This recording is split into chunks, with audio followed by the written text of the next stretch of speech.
brevemente, Edward Fulbrook es el editor de Post-Autistic Economic Review, que salió durante muchos años y era un refugio para economistas heterodoxos que no podían publicar en otro tipo de journals. Y ahora la revista se transformó y le cambió el nombre y se llama Real World Economic Review.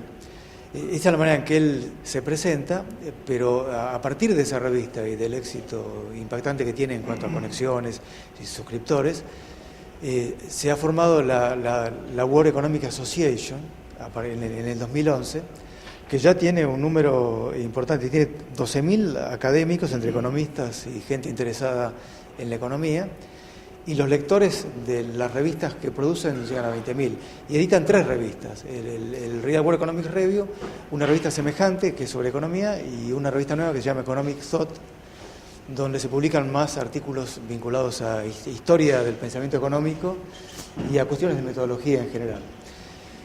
Junto a esto tienen un montón de conferencias online y de blogs donde se puede participar, y lo que garantizan es una enorme cantidad de gente conectada y dispuesta a conversar, a discutir y a abrirse, digamos, a nuevas ideas. A mí me conocía Fulbrook simplemente porque había publicado alguna cosa en el Real World Economic Review y en la Post-Autistic antes. Entonces, en un momento me llama para ver si yo adhería a la formación de esta fundación. Le dije que sí, yo no soy economista, trabajo en epistemología de la economía, pero le dije que desde luego que sí, no tengo por qué no adherir porque me parecía una buena iniciativa. Y hace poco vuelve a contactarse diciendo que quiere formar el capítulo argentino. Le pedimos algunas, Alberto también quería formar parte de esto, le interesaba, le pedimos precisiones respecto de qué quería hacer y está todo por hacer, está todo abierto. En realidad es un espacio que ellos ponen online para que uno pueda formar toda clase de foros, subir información, informar acerca de congresos, de reuniones, promover discusiones, presentar el estado de la situación en cada país, y ya hay algunos que están funcionando, incluido el capítulo argentino. No son muchos en realidad, y el nuestro ya tiene algunas cosas. Y se nos ocurrió, conversando con Alberto y conversando un poco con Julio también, se nos ocurrió que hacer una reunión como esta que ustedes organizan estaría bueno, porque es parte de las cosas que interesan a la asociación. Podríamos filmarla y podríamos subirla al capítulo argentino para compartirla con todos aquellos que entren al sitio. Eso es todo, simplemente el capítulo argentino está abierto para lo que ustedes quieran. Digamos, es algo por construir, porque no hay ninguna directiva respecto de cómo hacerlo. Es un espacio para la discusión, o sea que si quieren sumarse y acercarse, las puertas están abiertas, simplemente esto. No sé si vos querías decir algo sobre... No, es básicamente esto. Sí, hemos pensado con Gustavo en desarrollar el capítulo argentino. Nos parece que la World Economic Association tiene un planteo bastante amplio, bastante, digamos, abarcativo, pluralista. No hay, digamos, de hecho han debatido entre ellos, por ejemplo, las cuestiones de micro en una mesa, que la hemos retomado en una mesa que hicimos el año pasado con Julio y con Ariel Langer, donde retomamos las distintas posiciones que se habían tomado con respecto a qué hacer con la microeconomía en la enseñanza. De manera que nos pareció que es un ámbito que es interesante. Bueno, obviamente recoge concentra, nuclea gente que tiene algún tipo, digamos así, de disconformidad o de uneasiness, como se dice en inglés, con respecto a la microeconomía tradicional, así como se le enseña, digamos, bueno, y obviamente la pretensión de desarrollar abordajes críticos con toda la seriedad y digamos el rigor que merece esta cuestión. Bueno, esta mesa que hemos pensado en organizar, que trata así de, bueno, existe espacio para una micropluralista, es una manera de pensar distintos abordajes de microeconomía. Bueno, esto nos ha parecido algo pertinente para lo que es la filosofía de la organización, de la asociación, pero además creo que es interesante, al margen de todo esto, plantear estas discusiones acá en la facultad reconocemos que nos gustaría ver un poco más de gente, pero bueno, hay que empezar por alguna parte. Y bueno, de paso, como comentamos, estamos trabajando en un seminario desde hace varias reuniones con Julio y básicamente todo su equipo de ayudantes, con un ayudante mío también, analizando un texto de Bernard Guerrien, que fue uno de los iniciadores del post-autístico económico en su momento, que era un francés hasta que nos enteramos que además era argentino, cosa que no sabíamos. Y estamos leyendo este libro, que es un abordaje crítico a la micro, y estamos discutiendo lo que él afirma en este libro. Bueno, estamos haciendo lo que se hace en la academia, discutir estas cosas y tratando de hacerlas bien. De manera que, bueno, creo que ha sido una línea de iniciativa esto de la jornada de epistemología, que tiene una larga tradición en la facultad y que ha demostrado además siempre ser pluralistas, tener cabida así de pensamientos distintos. Creo que es es perfectamente coherente que estemos trabajando ahora con esto, en el marco de las jornadas. Bueno, la idea es entonces que los tres expositores, Rolando Astarita, Pablo Fajfar y quien les habla, Alberto Müller, demos una presentación de unos 20 minutos cada uno sobre esta temática, cada uno con su abordaje, con su punto de vista, y después abrimos la discusión al público para intercambio de ideas. Esto se tiene que terminar a las 4, ¿no? Sí. A las 4 de la tarde, así que bueno, vamos a chequear tiempo si no hay ningún problema. Bueno, hemos acordado internamente el orden de exposiciones, así como venimos. Empiezo yo, que soy el que rompe el fuego, después viene Pablo y por último Rolando. ¿Yo tengo que tener esto en la mano? No, se puede apoyar en la mesa si quieres. ¿Lo apoyo en la mesa? Sí, no.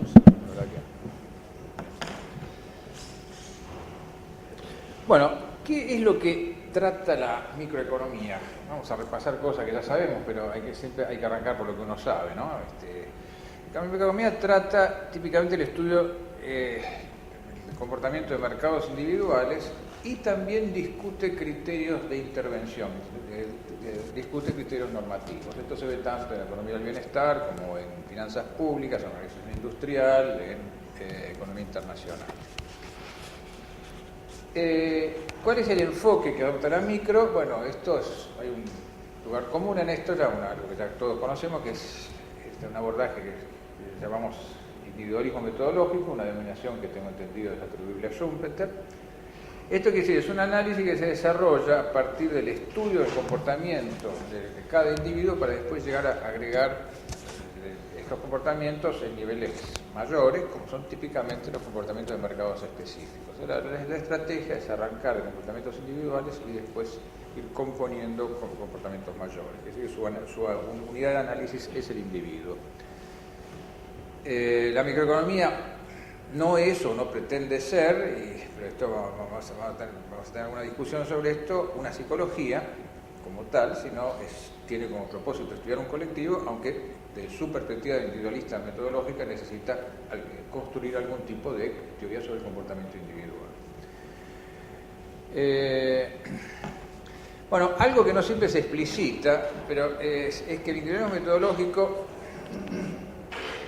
su aplicación en la microeconomía, consiste básicamente en parametrizar dos planos. Uno es el de las preferencias de los individuos. Las preferencias de los individuos típicamente son paramétricas en los análisis que se realiza desde esta perspectiva. Estoy hablando de los enfoques usuales, no estoy hablando realmente de lo que pasa en la frontera, porque en la frontera pasan cosas, pero eso lo saben solamente de la frontera. Estamos hablando de lo que es, conocimiento común. Y ahí las preferencias son tomadas como dadas, y además es tomado como dado, y esto se explicita bastante menos también, el contexto institucional. Las instituciones son toda una cuestión complicada para la microeconomía, porque la microeconomía tiene, como punto de partida esa idea de individuos robinsonianos que viven en medio de la nada, y en medio de la nada quiere decir vivir en medio de un lugar donde no hay instituciones. Las instituciones son vistas como obstáculos al comportamiento, son vistas como limitantes al comportamiento. Pero lo cierto es que hay comportamientos que prevé la micro, como los dos individuos que se enfrentan en una caja de George, que suponen algún tipo de definición institucional. Esto es lo que siempre digo, algunos de ustedes lo escucharon esto, digamos, lo que hace que los individuos intercambien entre sí y que no uno venga con un palo y le rompa la cabeza al otro y se lleve todo, que sería un comportamiento igualmente racional, no hay la menor duda, esto es impedido por un contexto institucional específico. Pero normal que la microeconomía toma esto como un dato. Hay algunas excepciones, por ejemplo, cuando Coase, que uno supuestamente lo considera un neoclásico, dice cuál es el objetivo de la economía, dice la asignación de recursos, recita todo el dictum usual, pero agrega y de las instituciones que se conforman a ese propósito. O sea, Coase sí explicita una dimensión institucional. Bueno, entonces a partir de este supuesto se desarrolla un enorme ejercicio, un enorme conjunto de ejercicios, donde se busca en primer lugar asegurar la vigencia de la racionalidad plena. Esto es un punto esencial, por lo menos en las construcciones microeconómicas usuales. Se trata de que el comportamiento de los individuos pueda ser reconstituido en términos racionales.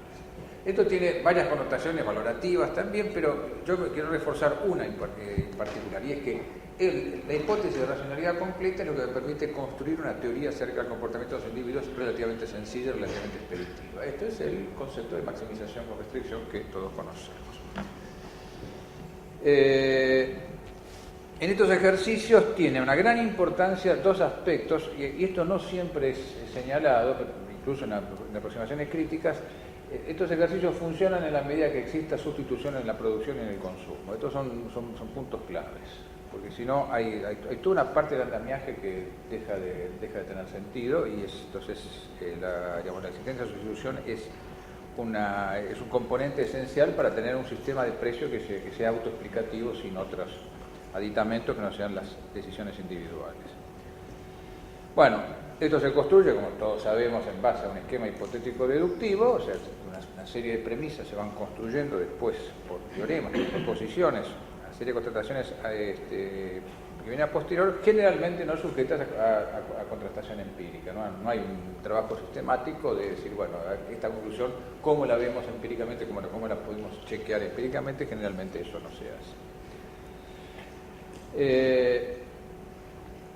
Bueno, en todo esto naturalmente se valora mucho la formalización, no me voy a concentrar mucho en esto, y lo que sí es importante es que se adopta como esquema, como marco referencial, como benchmark, como se dice en inglés, el caso de la competencia perfecta, que es tomado así como el caso típico, el caso usual, no solo el caso referencial en términos de desempeño, sino también como el caso usual, como la situación en la que estamos mientras no digamos nada al respecto.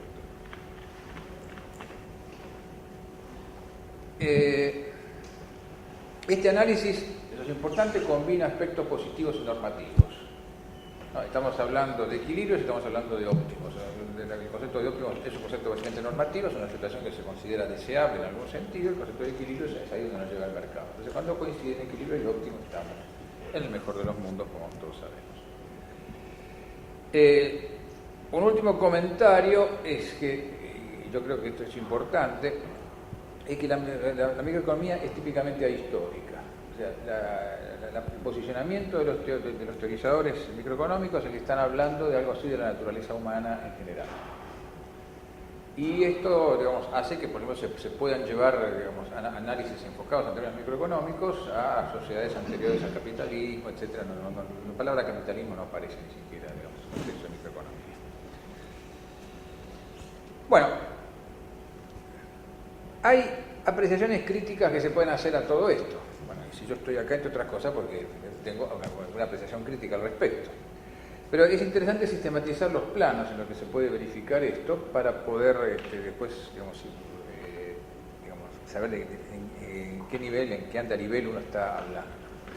En primer lugar, una primera crítica es la centralidad que se da al caso competitivo.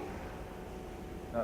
Y de la economía competitiva que funciona bien. Bueno, entonces hay toda una serie de autores que dicen que ese no es el caso relevante o no es el caso más frecuente. Entonces son autores que son típicamente neoclásicos desde el punto de vista metodológico, pero que no lo son con respecto a los supuestos o lo que consideran el caso más relevante.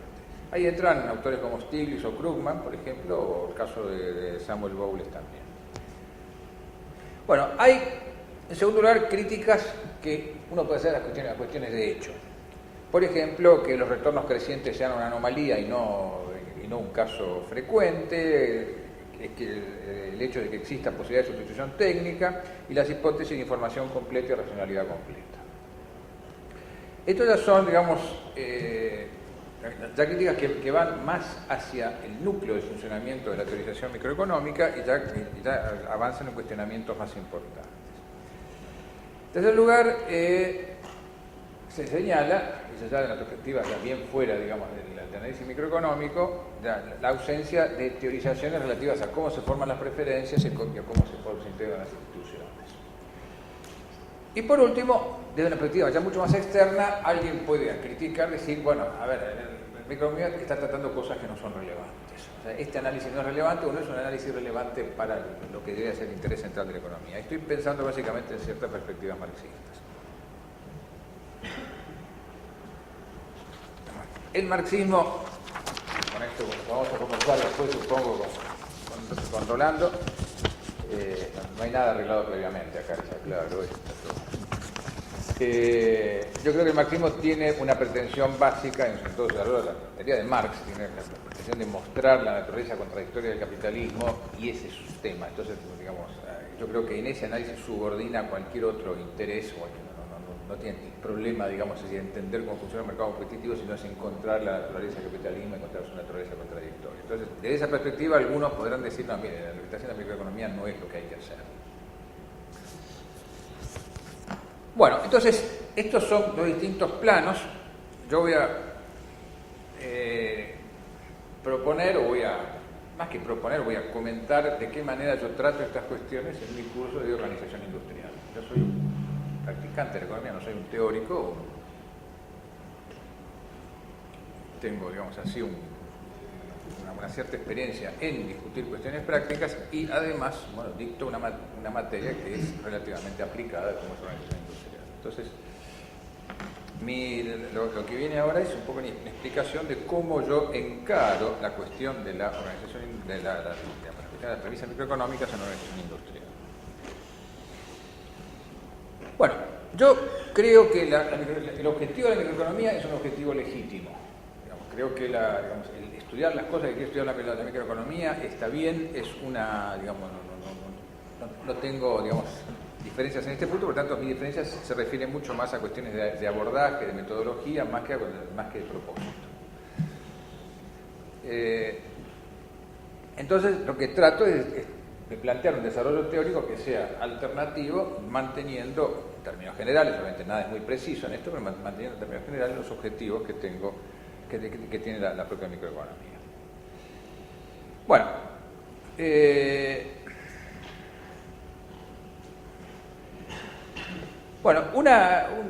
una primera cuestión que surge acá es la siguiente. En la economía hay típicamente una división del trabajo entre micro y macroeconomía. Entonces, donde la microeconomía trabaja típicamente con abordajes estáticos, con visiones centradas en la relación del equilibrio, etc. Y la macroeconomía es la que se ocupa de las inestabilidades del sistema. Bueno, esto es, digamos, un abordaje dicotómico que ha sido criticado, que es una cosa medio esquizofrénica, porque los individuos son racionales en un lado y dejan de hacerlo en el otro. Entonces, efectivamente, estas dos teorizaciones tienen problemas de compatibilidad, esto ha dado lugar a todo el desarrollo de los microfundamentos y todo lo demás. Pero esta convergencia, digamos, evidentemente no está terminada. Yo me hago cargo que esto es un problema y no pretendo negarlo ni tampoco resolverlo.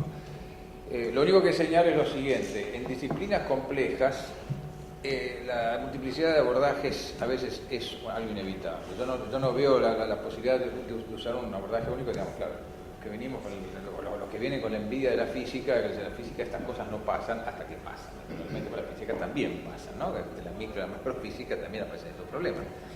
Pero piensen en un caso que creo que es más interesante o más propio a nosotros, es el caso de la biología. O sea, hay un libro de biología y de divulgación que dice a la pregunta de por qué el sapo saltó al estanque, hay 5 respuestas distintas de los biólogos en distintos planos, de respuestas bioquímicas a respuestas etológicas, de comportamiento. Lo interesante es que parece que no se pelean mucho entre ellos. Entonces, hay una, digamos, yo creo que hay que mantener mientras sea necesario esta multiplicidad de abordajes, no digo que tener 50, pero tolerar la existencia de distintos tipos de abordajes, porque realmente la economía se ocupa de cuestiones muy complejas y un enfoque solo puede no ser suficiente. Queda la cuestión pendiente, obviamente, de avanzar en algún sentido. Bueno, hay además una razón. El punto siguiente es la cuestión del individualismo metodológico, si es válido o no es válido. Como les dije antes, el individualismo metodológico parte de definir un setting institucional, un paquete institucional, definir un conjunto de preferencias y dejar que después los individuos funcionen. Bueno, hay dos razones para mantener este planteo, pero ojo, desde una perspectiva crítica, es decir, sabemos que la cosa no está bien así, pero tenemos que hacerlo. Pero la primera razón es básicamente porque uno puede aceptar que instituciones y preferencias son un poco más estables del día a día de los mercados. Uno puede aceptar como, digamos, tener dos plazos distintos de análisis. No es muy satisfactorio, pero por lo menos es un argumento para darle cierta validez a los resultados que uno obtenga. El segundo problema, y que es mucho más serio, es que en cuestión de teoría acerca de formación de preferencias, de formación de instituciones, estamos bastante más empañables. O sea, no tenemos teorías construidas con la misma solidez que tenemos teorías construidas en el marco del individualismo metodológico. Así que ahí hay que hacerse cargo de cómo son las cosas, ¿no? Digamos, bienvenida a la teorización, pero hasta donde yo sé no tenemos lo suficiente en este sentido. Bueno, pero además el individualismo metodológico tiene una ventaja grande que se ve en microeconomía. Es una cosa muy rara la microeconomía, porque la microeconomía es extremadamente teórica, abstracta, axiomática, formalista, para los alumnos es una cosa completamente irrealista, esas cosas que hay que hacerlas porque así apruebo la materia y termino. Pero por otra parte, a la hora de las aplicaciones muestra una plasticidad muy grande. De hecho, eso es lo que no hay en finanzas públicas. La finanzas públicas es microeconomía razonable en una serie de aspectos, y ahí salen instrumentos, sale toda una cantidad de pautas, más de las pautas que pueden proporcionar otros abordajes teóricos. Entonces, esto es algo que no podemos perder. En definitiva, yo hago evaluación de proyectos en la práctica y yo como economista me gusta tener la oportunidad de decir si hay que hacer el puente, ¿no? Está bien hacerlo. Y la microeconomía es la que brinda elementos en este sentido. Obviamente hay que saber usarla, pero no hay otra teoría que sea tan útil en este aspecto, en las discusiones que hay en economía del bienestar y todo esto, que sea tan útil como para ordenar ideas, para tomar decisiones. Y esto no deja de ser paradójico, ¿no? Porque algunos dicen que la microeconomía es un gran ejercicio de defensa del laissez-faire, de los mercados libres, etc., pero resulta que es justo la disciplina que me da todas las herramientas para intervenir también. Bueno, ¿qué hago yo en mi curso de organización industrial? Se los cuento rápidamente. Esto obviamente no es una propuesta teórica, simplemente es el particular parche que yo he armado en estos años para tratar de llevar adelante una presentación teórica que sea más o menos sólida y operable. Y esto sigue, digamos, una serie de pautas, yo se las cuento rápidamente como a título ilustrativo.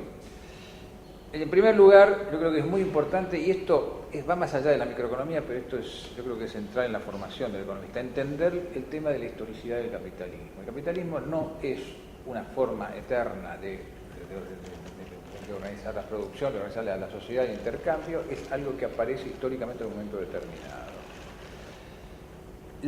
El capitalismo aparece como una organización donde toda una serie de actividades vinculadas a la reproducción material están organizadas en una esfera relativamente autónoma, esfera regulada por el intercambio, donde impera la división del trabajo y donde existe excedente. Entonces hay un trípode ahí que es excedente, intercambio y división del trabajo, que hace entender varias cosas. Entre otras cosas, la división del trabajo es una gran fuente de complementariedades.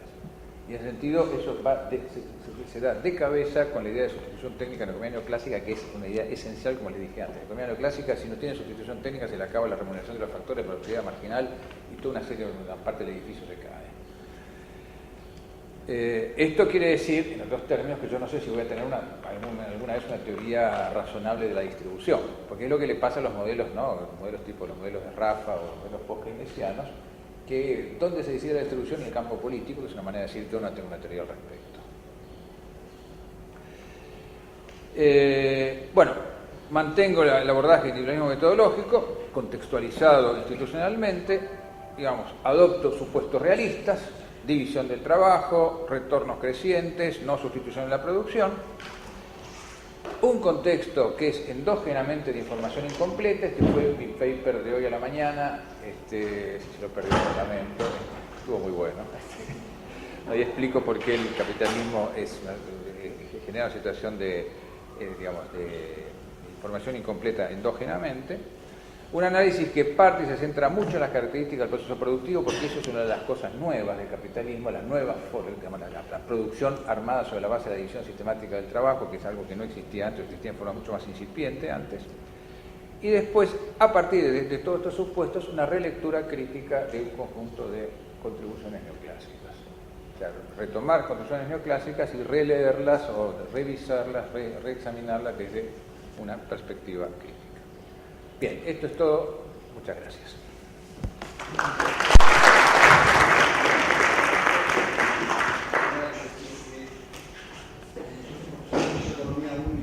En la facultad, desde hace 10 años, pasa el tiempo, para la carrera de economía únicamente, y como todo, a medida que pasa el tiempo uno va cambiando las formas en las cuales dicta la asignatura. Por lo general, cuando uno empieza con esta asignatura y de acuerdo a la formación que nosotros tenemos como economistas, uno prioriza fundamentalmente los formalismos. Quieras o no, uno fue educado en función de cumplir con los formalismos, en medio inmerso en una teoría neoclásica, donde los exámenes, uno de una u otra manera, tenía que cumplir con ese formalismo, tenía que llegar a ese resultado, y cuanto más matemático hubiera sido el resultado de la demostración, mejor uno estaba posicionado en esta escala individualista metodológica, que es la que todos tenemos, que es queremos salir con un buen promedio, etcétera, etcétera. Bueno, y uno lleva arraigado eso a partir de empezar a transmitirlo con los alumnos, ¿no? O sea, cuando yo empecé a dar clase, los primeros cursos, ya sea por el 2001, 2002, trataba de imitar esta misma forma de dar clase, de transmitir los conceptos microeconómicos, y esos eran a partir de cumplir con esos formalismos, llegar a mi casa, dejar a mi mujer de lado por un rato y ponerme a estudiar y a preparar y pensar que las preguntas que los alumnos me iban a hacer eran justamente esas preguntas rigurosas y matemáticas. Es más, uno creía que era mejor profesor en la medida que podía responder mejor esas preguntas, y responder mejor esas preguntas era justamente responderlas mediante esa elegante pirámide de cristal en la matemática. Ante todo digo que también soy profesor de matemática para economistas acá, o sea, no es que estoy tirando por un lado, y de teoría de los juegos, o sea, no es que la esté tirando de lado, pero bueno, un poco era lo que me pasaba. Ahora bien, dentro de ese contexto, ¿qué es lo que sucedía? Lo que sucedía era que rara vez, o muy pocas veces, la pregunta del alumno se volcaba hacia por qué ese épsilon tiene que estar entre 0 y 1, o por qué esa derivada segunda tiene que ser así. Sino que la pregunta era, mirá, estás explicando teoría microeconómica, no estás explicando un fenómeno real ni monetario. Y la teoría microeconómica es más palpable, o sea, yo me puedo poner en el agente representativo de forma fácil porque soy un tipo que consume todos los días. La macro no tiene eso, porque en la macro vos no fijás tasa de interés, no fijás oferta monetaria, entonces de última te la comes más, o sea, te la crees. Si te dicen que M por I es igual, bueno, es más fácil de creerlo. Ahora con la micro no, porque en la micro el mismo alumno se siente en algún momento identificado a la hora de consumir, a la hora de ahorrar, etcétera, etcétera. Y a partir de ahí obviamente se siente identificado en ese axioma racional, que es el que todos los días comenzamos a decirlo, a presentarlo como docentes desde el primer día de clase, ¿no? El primer día de clase decimos que las preferencias son monótonas y que la gente es un agente maximizador, sujeto a una restricción de presupuesto, y que sus preferencias son transitivas, completas, etcétera, y que decidimos racionalmente. Y a partir de ahí el alumno empieza a preguntar, bueno, pero mira, esto no me cierra. ¿Y cómo es que no te cierra? Bueno, fue a partir de esas preguntas que empecé a vincularme más con psicólogos que con economistas. Es el día de hoy que me vinculo más con psicólogos que con economistas. No sé si es bueno o es malo. Tuve una mujer que era psicóloga y no terminé con ella. Pero eso no quiere decir que uno tenga que vincularse con psicólogos. A nivel académico la relación parece bien. El trade-off es bueno a nivel, si se quiere, investigación o estudio, pero a nivel pareja no. Bueno, ¿qué es lo que sucedió ahí? A partir de esta vinculación con estos psicólogos comenzó mi interés, y dicho sea de paso tengo que aclarar que por el año 2004, vos te acordás, Alberto, la maestría en economía incorpora una materia que se dictó acá y se sigue dictando, creo que es comportamientos, experimentos y racionalidad limitada, que tenía mucho contenido psicológico. ¿Sabes? Es cuando comencé a leer los primeros papers que venían desde la psicología. Psicología cognitiva, obviamente, uno puede criticarla si no es freudiana, si no es lacaniana, etc. Es psicología cognitiva y es psicología americana, si querés. Pero de una otra forma era la primera literatura que uno encontraba que ponía contradicciones o ponía cuestiones, si se quiere, a los supuestos y a los axiomas que uno presentaba todos los días.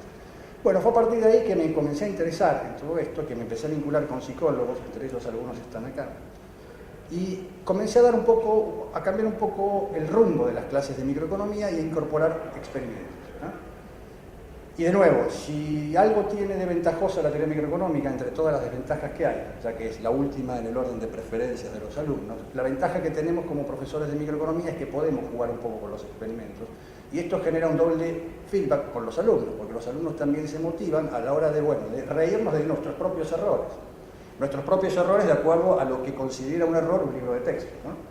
Por lo general, cuando uno presenta un experimento y se la muestra a un psicólogo y le dice, mirá lo que encontré, justamente lo que al revés de lo que la teoría económica dice. Mirá la anomalía que encontré. Lo más probable es que el psicólogo le diga, flaco, lo que vos encontraste no es una anomalía, lo que vos encontraste es lo que yo hubiera esperado como respuesta. Entonces empiezan a preguntarte, pero ¿qué es lo que consideras como racional, etcétera, etcétera? Bueno, el interés mío era presentarles algunos experimentos típicos que suelo hacer en los cursos, ¿no? No son nada nuevos, son cosas conocidas, la mayoría de ustedes sé que lo saben, los conocen porque hay muchos del centro de epistemología que trabajan en este tipo de cosas, pero que bueno, de alguna u otra forma forman parte del día tras día en mi enseñanza de microeconomía y de alguna u otra manera he logrado cierto consenso en los alumnos, ¿no? Quizás a veces porque uno otorga incentivos que son notas para los exámenes, ¿no? Eso atrae más a los alumnos, ¿no? Porque por lo general cuando uno hace un experimento tiene que otorgar un incentivo, ¿no? El incentivo monetario es a veces costoso de conseguir, entonces uno utiliza un sustituto imperfecto, que es, bueno, darle algún puntito más para el examen, ¿no? Eso los motiva bastante y por eso uno a veces quizás parece como que tuviera más alumnos, no sé. Pero bueno, este es un poco lo que quería presentar. Lo primero es, como les decía antes, voy a ponerme aquí porque la motivación es que uno les presenta a los alumnos a la hora de basar los cursos de microeconomía con experimentos, aparte del libro de texto, es preguntarse, bueno, ¿por qué tomamos las decisiones que tomamos? ¿Eh? Y si es posible analizarlas en el ámbito de un laboratorio. Antes que nada, y no lo dije, los experimentos que uno suele hacer, o los que hago en los cursos, son de laboratorio, son experimentos controlados que se hacen en un aula, que no requieren a veces ni siquiera computadora, no requieren más que un papel y un lápiz. Entonces, un poco la pregunta es si podemos, mediante esos experimentos de laboratorio, entender un poquito más el comportamiento de los agentes. Y algunos ejemplos cotidianos que uno suele hacer son, primero, el tema del riesgo, ¿no? El tema del riesgo, y sobre el tema del riesgo hay mucho escrito, ¿no? Lo tradicional que uno tiene cuando presenta riesgo en teoría microeconómica es presentar la teoría de utilidad esperada, von Neumann y Morgenstern, repasar un poquitito conceptos de matemática como son de concavidad y convexidad, con lo cual el paquete cierra, es un buen combo, ¿no? O sea, el chico viene a la microeconomía 2, se da cuenta que las definiciones de estricta convexidad o concavidad que se dieron en matemática para economistas se aplican en la teoría de utilidad esperada, ¿tá? Y a partir de ahí, bueno, dice, mirá, lo que viste en matemática te sirvió para describir el comportamiento de un agente averso o no al riesgo. Ahora, la pregunta es si realmente el riesgo lo tomamos siempre de la misma forma, o sea, si de alguna otra manera depende de nuestras decisiones frente al riesgo de lo que ponemos en juego, algo que, por ejemplo, Kahneman y Tversky plantean.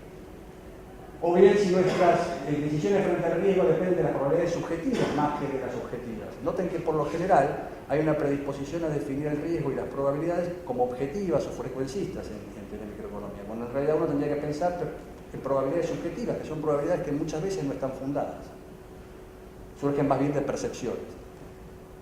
Bueno, dentro de este contexto del riesgo, por lo general uno lo que suele hacer, o lo que tratamos de hacer es ofrecerles a los alumnos al final del curso, ¿no? Al final del curso tienen que rendir un final, pero por lo general lo que se les ofrece es, bueno, mirá, se les dice el primer día de clase que frente a la nota del examen final tienen o pueden tener la alternativa de quedarse con la nota o jugarse esa nota en base a una lotería que asigna, por ejemplo, probabilidad 0,5 a ganar un punto más o perder un punto más en el examen.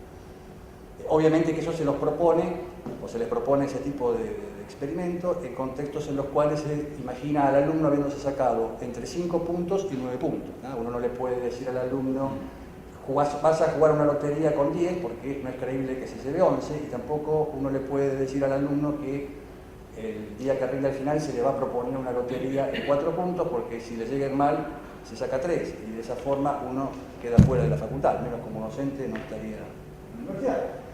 Bueno, ¿qué es lo que uno observa? ¿Qué es lo que uno ve en los alumnos cuando uno les dice, bueno, mira, ¿para qué notas estarías dispuesto vos a jugar la lotería esta de ganar un punto con probabilidad 0,5 o perderlo?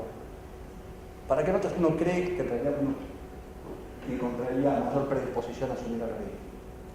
Según la teoría de utilidad esperada, uno diría, bueno, mira, el tipo que es averso al riesgo no te va a agarrar el riesgo para ninguna situación. O sea, el tipo va a preferir, el alumno, el sujeto va a preferir llevarse la nota directamente y nunca asumir el riesgo.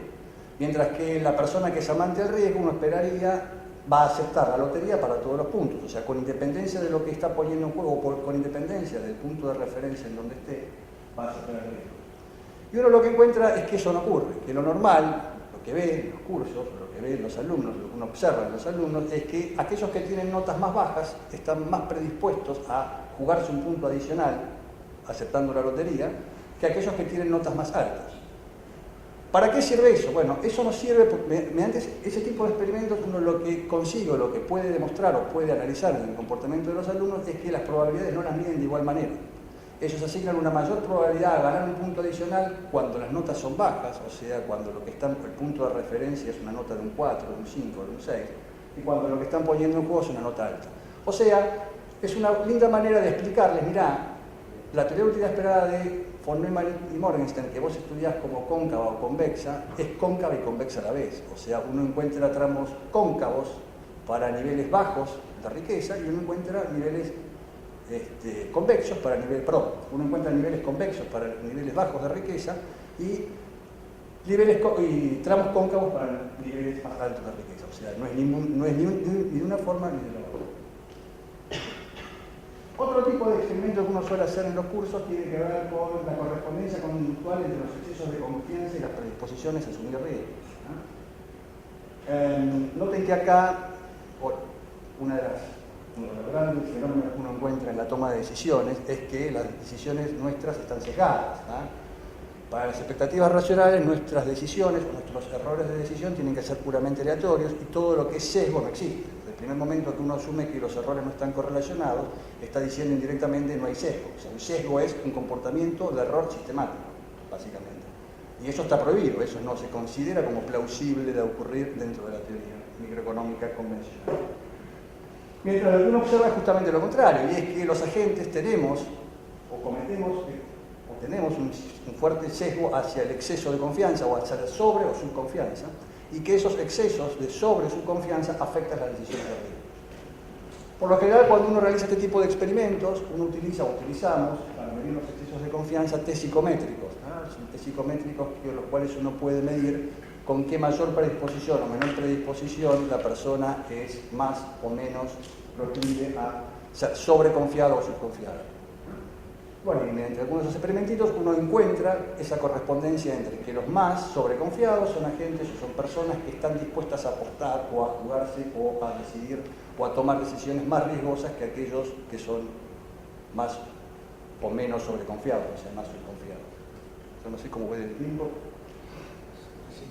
Bueno, dos temas muy interesantes y si quieren es el corazón un poco de la economía experimental, es ¿por qué somos egoístas en ciertas circunstancias y altruistas en otras? ¿Por qué cooperamos? En realidad cuando puse la palabra ¿por qué cooperamos? La verdad que me sentí muy mal, porque si hay algo que nosotros les explicamos a los alumnos desde el enfoque neoclásico tradicional es a ser egoístas, a traicionar. O sea, de hecho, cuando damos teoría de los juegos damos el dilema del prisionero. Es medio feo dar el dilema del prisionero, dos tipos que se están... Un carcelero que está picaneando a dos tipos para ver que confiesen. O sea, es bastante cruel, digamos, nuestra forma de presentar el comportamiento humano. Y dentro de este mismo esquema, lo que tratamos de hacer, o lo que se trata de hacer dentro de la economía experimental, es cuestionar este famoso paradigma del homo económico. el pilar principal que un poco vos, Alberto, hablaste antes, dentro del individualismo metodológico, se describe a partir del llamado homo económico, ¿no? Aquel agente o aquel tipo que su objetivo principal es maximizar. Obviamente dentro de la palabra maximizar está lejos la palabra operar. Es de aquí que uno de los experimentos tradicionales y los más interesantes que uno puede hacer en este tipo de comportamientos individualismo metodológico o del homo económico es el juego Ultimátum. El juego Ultimátum es un típico juego que en todos los cursos y todos los cuatrimestres los doy, y en todos los cursos y cuatrimestres da lo mismo. El juego Ultimátum, para quien no lo recuerde, es el caso de dos personas que tienen que dividirse una cantidad de dinero que les da un tercero. La persona que ofrece el dinero le puede dar cualquier fracción de ese dinero al otro, y la otra persona que recibe ese dinero tiene que decidir si lo acepta o lo rechaza. Si lo acepta, todo bien, las partes reciben cada uno lo suyo; si lo rechaza, ninguno recibe nada. Bueno, este es un juego interesante y paradigmático, si se quiere, porque forma parte está complementado por dos supuestos básicos. Uno, el del homo económicus, y otro que viene acompañado en la micro siempre, que es el de la perfección en su juego. Y lo que nos dice es que lo racional que suceda en ese juego es que aquel que está recibiendo una oferta acepte cualquier cosa. ¿Por qué? Porque si tiene una función de utilidad cóncava, y las preferencias son básicamente o están sujetas al supuesto de monotonicidad, cuanto más tengo, mejor estoy, con lo cual todo lo que me des lo voy a tener que aceptar. Y uno lo que típicamente encuentra en este juego es que quien ofrece o quien le da a la otra persona parte del dinero le da la mitad. ¿Por qué? Porque espera que si le doy menos, la otra persona me lo rechace. ¿Y en base a qué está basado eso de rechazar? ¿En base a qué? Bueno, en base a que típicamente nuestra función de utilidad, y acá apelo un poquito a la reformulación de la función de utilidad que plantea Ferg y Smith. Ferg y Smith son dos experimentalistas suizos. La función de utilidad que uno inicialmente le presenta al alumno como dependiendo únicamente de la propia riqueza personal, está afectada también por otros dos componentes importantes, que son la envidia y el altruismo. O sea, uno no en este juego, ¿por qué en este juego de Ultimátum la persona que rechaza una oferta baja la rechaza? Básicamente la rechaza porque considera que la pérdida del otro por no aceptar la propuesta, es mayor, la pérdida del otro es mayor a la ganancia personal de aceptar lo que la otra persona me está dando. O sea, hay una cuota de aversión a las diferencias. Por lo general, nosotros nos comportamos como aversos a las diferencias. Y estas diferencias nos afectan de dos formas diferentes, ¿no? Estas diferencias nos afectan positivamente cuando vemos que la otra persona mejora, pero negativamente cuando vemos que la otra persona tiene demasiado en relación a uno.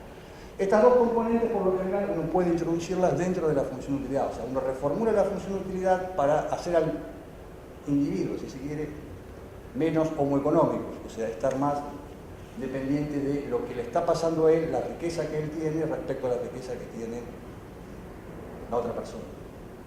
Bueno, por último, dos tipos más de experimentos que solemos realizar en el curso tienen que ver con la optimización y las mejores respuestas en las imitaciones, los efectos manada en relación a la estructura de mercados.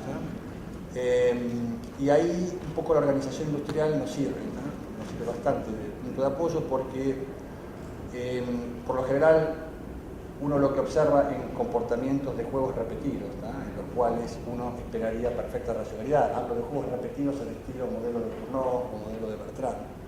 Es que la información que utiliza la gente a la hora de tomar una decisión no se basa solamente en la mejor respuesta, en las famosas mejores respuestas que solemos darles a los alumnos, sino que también van mirando cómo le va yendo al otro y qué está haciendo el otro. O sea, hay muchos de los comportamientos en la toma de decisiones que tienen que ver con la imitación más que con la racionalización de actuar en mejor respuesta. O sea, la imitación, sobre todo la imitación al mejor, al líder, es un comportamiento que uno suele visualizar bastante. Bueno, estos eran un poquito algunos de los experimentos, algunos de los temas que trato de presentarle a los alumnos a la hora de dar la materia.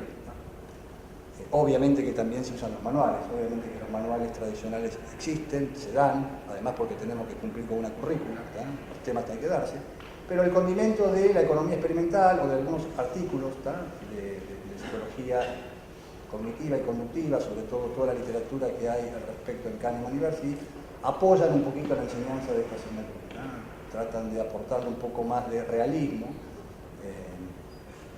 a los temas que tratamos, ¿no? Así que bueno, te cedo la palabra y gracias.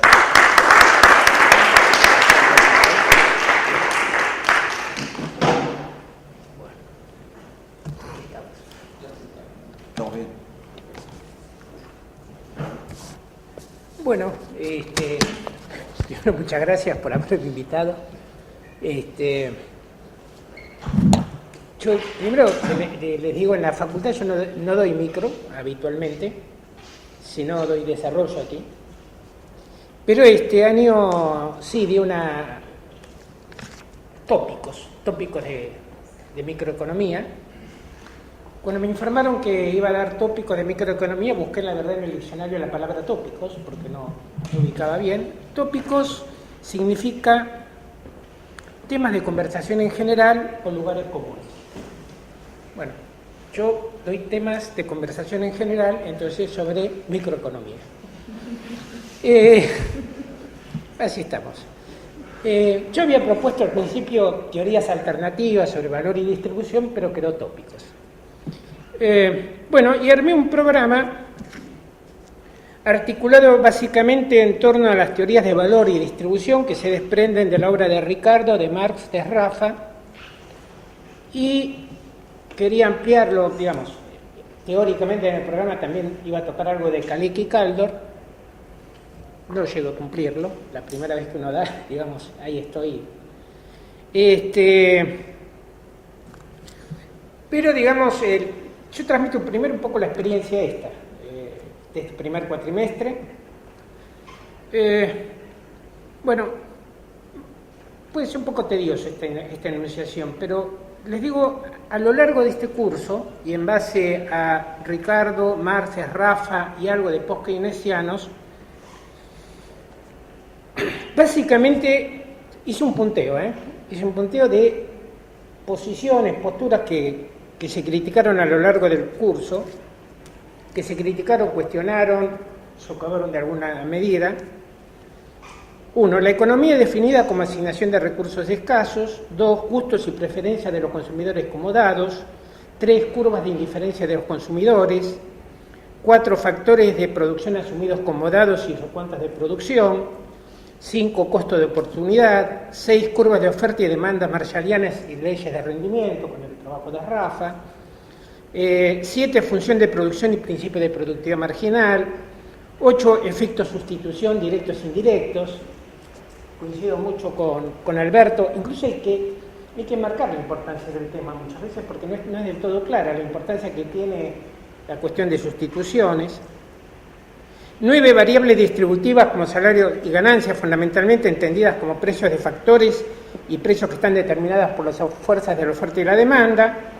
10. Noción de capital, no solamente la que se asume normalmente en los manuales y cursos de grado, sino la de Ben-Baber. No hay ni siquiera mucha idea de que hay una concepción distinta de capital en Ben-Baber y Wicksell, o Walras mismamente, que Walras tiene una concepción de capital distinta también a la tradicional.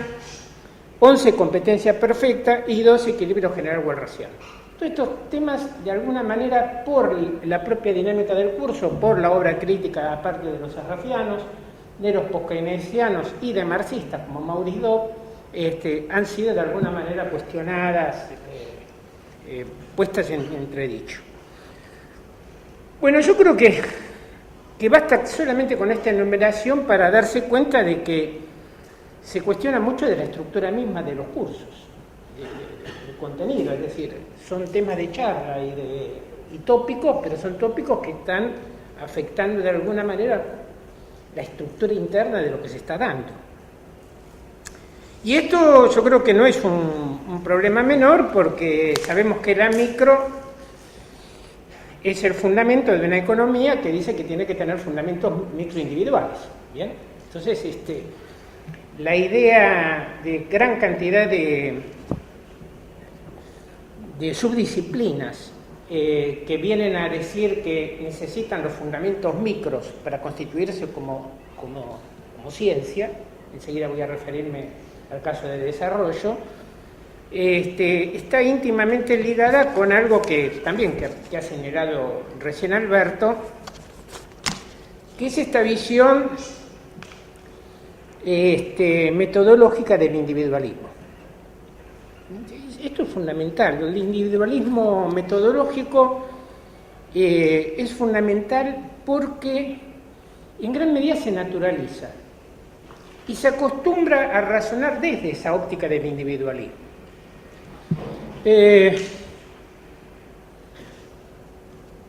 Fíjense ustedes que de hecho los enfoques alternativos prácticamente todos parten de la crítica al individualismo y la concepción de que las categorías que se están discutiendo están todas atravesadas por lo histórico y social, no están por fuera de lo histórico y social. Esto yo creo que es un punto de partida casi central, básico. A ver, digo porque se enuncia esto y a veces se pierde de vista, pero supongamos el factor fuerza de trabajo. No está dado. El factor fuerza de trabajo es generado por el capital, es generado de forma endógena al sistema. Es un producto histórico y social, aparte no siempre existió fuerza de trabajo como mercancía. El salario está atravesado y determinado por factores también históricos y sociales, y yo creo que se puede hacer ciencia de esto. Hay discrepos en que no se puede hacer ciencia porque porque esté atravesado por factores históricos y sociales.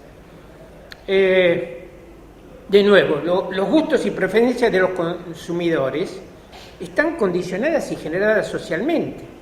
Pueden ser construidas, alteradas por la misma máquina social que genera productos que están condicionados socialmente para gustos y preferencias que están condicionados socialmente. Entonces,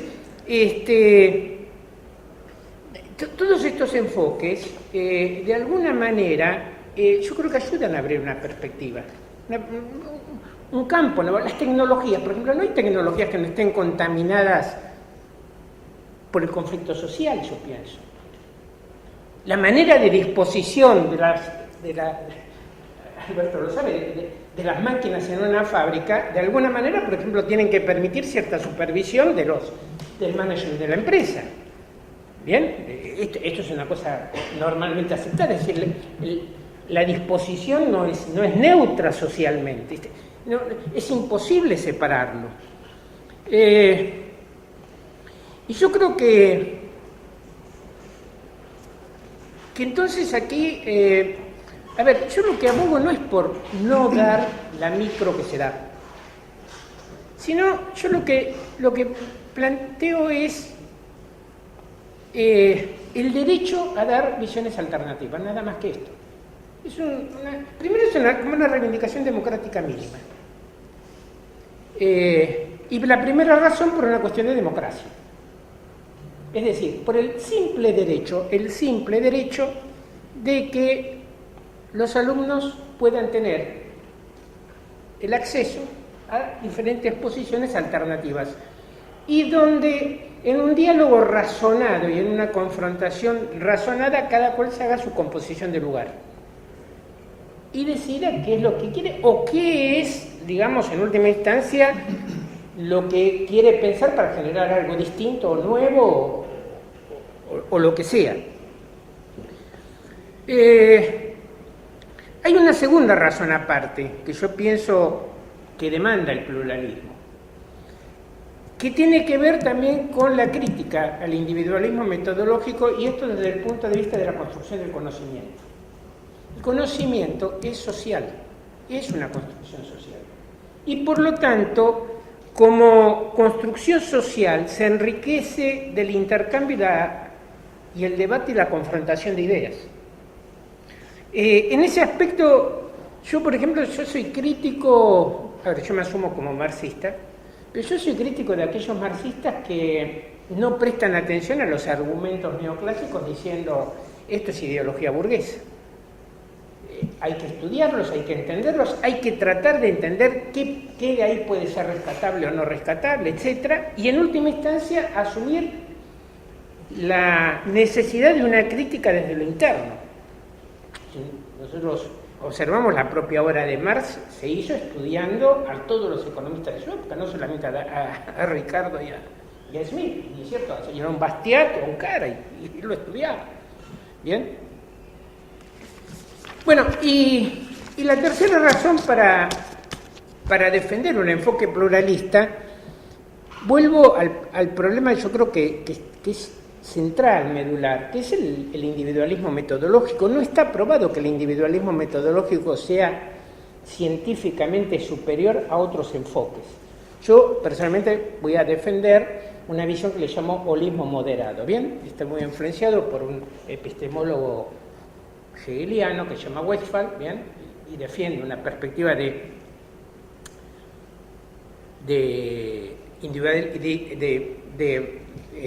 holismo moderado. De todas maneras, antes de hacer algunas reflexiones sobre individualismo metodológico y la importancia de reflexionar sobre esto, quiero también hacer dos reflexiones sobre una idea que también está muy instalada entre los alumnos. Yo la encuentro cuando doy desarrollo, que es la idea de que en sí mismo las matemáticas generan validez científica. Es decir, si algo se formula matemáticamente, esto es muy serio, esto es ciencia. ¿Bien? Si yo digo, yo voy al baño en ecuaciones en diferencias finitas, esto debe ser serio. Yo sobre esto quisiera recordar la anécdota que se cuenta sobre Poincaré y Walras, no sé si la conocen. Dicen que cuando Walras le llevó su trabajo a Poincaré era el matemático más importante de Francia de su época y fundador en parte de la matemática del caos, etc. Bueno, dicen que cuando leyó el escrito, Poincaré le observó que la matemática servía de poco si no discutía los supuestos. Me hace acordar una respuesta. Yo tenía un íntimo amigo, gran matemático, investigador del CONICET, daba clases en Francia y demás, que cuando yo le mostraba algunas cosas que a mí me parecían grandes elucubraciones matemáticas, algunas cuestiones, me decía, ¿y qué querés demostrar con esto? Un poco aburrido, es un ejercicio para chicos de cuarto año de topología, cosas por el estilo. ¿Qué quiero decir con esto? Las matemáticas son necesarias, bien, pero ni en la heterodoxia ni en la ortodoxia del mainstream demuestran nada. A ver, yo puedo trabajar mucho con los teoremas de Perron-Frobenius en mi curso sobre Rafa, pero el teorema en sí mismo no demuestra nada. Me facilita mostrar algunas cuestiones, pero la demostración pasa por otro lado. Por dos problemas. La matemática no demuestra la validez del supuesto del que parto y puede no demostrar la transición que estoy haciendo. Ejemplo, en muchos modelos de crecimiento económico se pasa de una función de utilidad individual al comportamiento agregado mediante la integral. La integral no demuestra la validez del pase que he hecho desde lo individual o lo agregado. No sé si se entiende. ¿Bien? Precisamente, una de las ideas, ¿han visto? Digamos, incluso te lo explican los físicos. Hay cuestiones que no lo entienden, pero los físicos, no hablemos ya de aquellos físicos que trabajan la física de la complejidad, bien, y han desarrollado esto. Cualquier físico te va a decir que el comportamiento agregado de los átomos no es igual que el comportamiento micro cuántico y que ese salto, bien, hay que entenderlo de alguna manera que no se explica solamente por matemáticas, bien, o que primero hay que entender ciertas fuerzas para luego tratar de matematizarlas. Y entonces, ¿qué nos queda como fundamento? Bueno, el afirmar que el individualismo metodológico es la base de la ciencia y de la ciencia económica. En esto, de nuevo, no niego que se dé la micro desde el individualismo metodológico, etc. Lo que estoy reivindicando es el derecho a dar otra perspectiva. Y lo que reivindico también, o lo que pido, es acerca de la necesidad de reflexionar sobre los supuestos que se están asumiendo cuando se habla de individualismo metodológico. Yo en este aspecto En desarrollo, y ya fíjense que es una materia avanzada, ¿no? Los alumnos vienen con 4 o 5 años en la facultad. En desarrollo yo pongo un texto de Krugman de los años 90, donde Krugman, como si fuera la cuestión más natural del mundo, dice en un pasaje, dice, desarrollo no alcanzó a ser una disciplina científica porque no pudo explicar los microfundamentos del desarrollo económico, es decir, no encontró fundamentos micros. Es interesante, Krugman tiene este texto y hay otro texto aparte donde dice no pudo llegar a ser una ciencia porque no pudo formalizar matemáticamente los rendimientos crecientes. Pero en este que yo presento hace eje en el individualismo metodológico. Entonces, la experiencia que tengo es que si uno deja el texto tranqui en ese sentido, los alumnos leen eso y nadie reflexiona sobre el tema. Entonces yo me paro y digo, indaguemos un poco individualismo metodológico. Para muchos es una sorpresa, como aquel personaje que en determinado momento se dio cuenta que siempre había hablado en prosa. ¿Bien? Bueno, aquí algunos alumnos se dan cuenta que desde hace mucho tiempo venían trabajando por el individualismo metodológico. ¿Bien? Pero fíjense hasta qué punto esto se da, por supuesto, no se discute mucho, que por ejemplo, aquí me pasa un autor, Hodgson, por ejemplo, no se distingue claramente si el individualismo es ontológico o epistemológico. A ver, son dos cosas distintas. Yo puedo decir ontológicamente, es decir, por lo que existe, lo único que he visto es al verdugo colgando el reo, no vi al Estado. Es el individuo, la soga y el reo. ¿Bien? 3 individuos. El reo, la soga y el verdugo.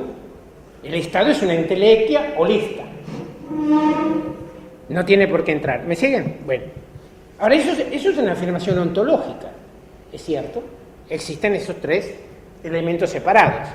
Pero desde el punto de vista epistemológico, que alguien me quiera decir que el reo fue colgado por los gustos y preferencias del verdugo y del reo, estamos en un problema. No sé si se entiende. Entonces, lo primero que hay que discutir aquí, el argumento es de Hodgson, ¿bien? Pero lo primero que hay que discutir aquí es hacer esta distinción entre el individualismo desde el punto de vista epistemológico y el individualismo desde el punto de vista ontológico, ¿bien? En segundo lugar, yo creo que es necesario problematizar las condiciones del propio individuo.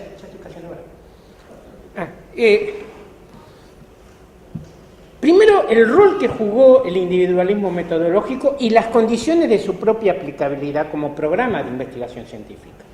Primero, en cuanto al rol que jugó. Es cierto lo que dice Alberto. El término como tal fue planteado por Schumpeter en 1908, 1909, en un proyecto en donde él lo veía como la base de lo que él llamaba la economía pura. ¿Bien? Bueno, en Walras es fundamental también, fíjense el texto de Walras, ¿bien? El libro de Walras tiene el título Economía pura.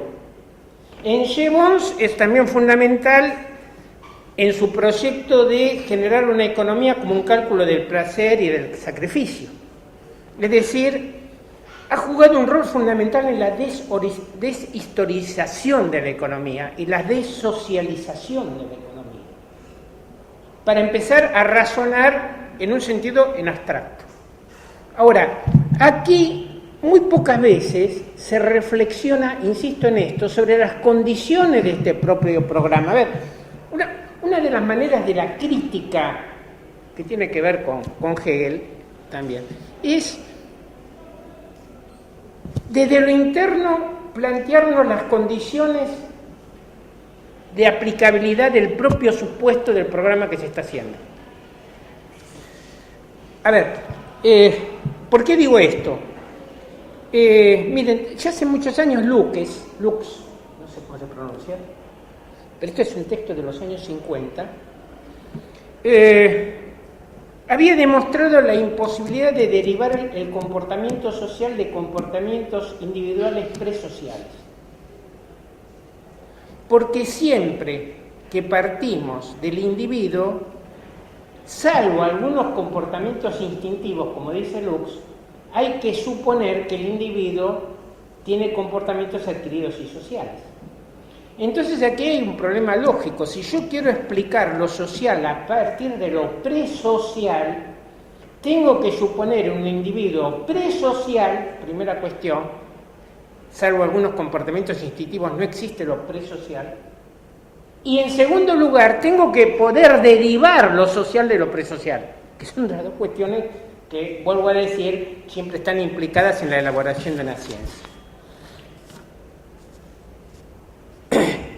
Si se me responde, por otro lado, bien, que el individuo, si se me admite, por un lado, que el individuo efectivamente está condicionado por lo social, pero a su vez la institución social es producto de un comportamiento individual, entonces ahí de nuevo tengo un problema que es la regresión al infinito. ¿Se sigue? Porque a su vez la institución social tiene que ser explicada de alguna manera. Y fíjense ustedes que en última instancia siempre alguna primera institución necesitó la asociación de individuos que de alguna manera tuvieran por lo menos una característica social, que es el lenguaje, porque no puede haber instituciones sociales sin lenguaje. Ahora, ¿por qué estoy diciendo esto? Porque yo creo que se puede generar una perspectiva distinta en los temas que trata la microeconomía, aunque ya no sería propiamente microeconomía, desde un enfoque, si ustedes quieren, filosófico y epistemológico distinto, que es lo que he llamado holismo moderado o colectivismo moderado. Básicamente, los puntos... A ver, con esto no quiere decir que solucionemos los problemas, no. Es una plataforma de estudio para que sea alternativa, ¿bien? Y se incorpore como una posibilidad de desarrollo. ¿Qué quiero decir con esto de, primero, de colectivismo moderado o un holismo moderado? Primero, no es anular al individuo, sino otorgar prioridad explicativa a lo social, que son dos cosas distintas. O sea, partir de 3 puntos. 1, que los individuos son esencialmente practicantes sociales. Todo lo que hace una persona, dice, piensa, se forma en el contexto de prácticas sociales, que les proveen los materiales, los recursos conceptuales, etc. Por ejemplo, no hay preferencias, sino un aparato conceptual que está socialmente generado, ¿bien?, por algo, por alguien, ¿bien?, por alguna relación social. Segundo, lo que hace un individuo depende de su propia respuesta al entorno social y natural, es decir, la respuesta no está determinada, ¿bien?, y depende de ese entorno, y no hay individuos sin prácticas sociales y viceversa, no hay prácticas sociales sin individuos. Este sería el enfoque. Sobre esto, insisto, se puede empezar a trabajar en alternativas, usando muchísimo, por supuesto, o desarrollando muchísimo de lo que está contenido en la economía clásica, en Marx, en Rafa, en los post-keynesianos, no para cerrar ningún problema. Yo coincido que hay muchísimos problemas que tenemos que seguir discutiendo, que tenemos muchas dudas, que ahí estamos pensando, ¿bien? Para poner un ejemplo, el sistema de Rafa cierra con una tasa de rentabilidad dada por la tasa de interés que cae en el cielo, ¿bien? Y esto no, ¿bien? Los problemas de transformación de valores al precio de Marx siguen presentando problemas. Digo, no quiero decir que estén cerrados. Lo que quiero plantear es que es la posibilidad de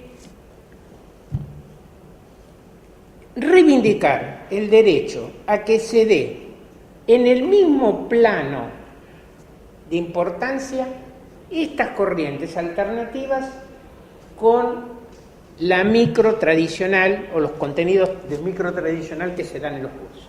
Es decir, fíjense que hablando hoy Post-Autistic Economics.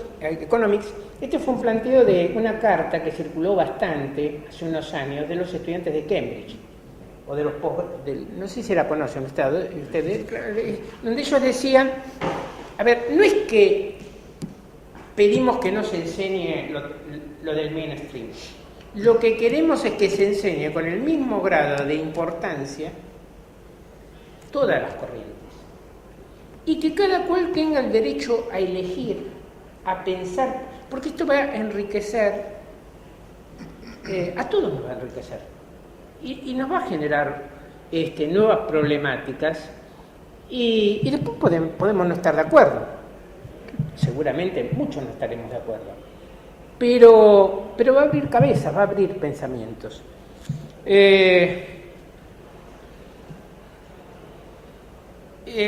En resumen, ya creo que estoy en la hora,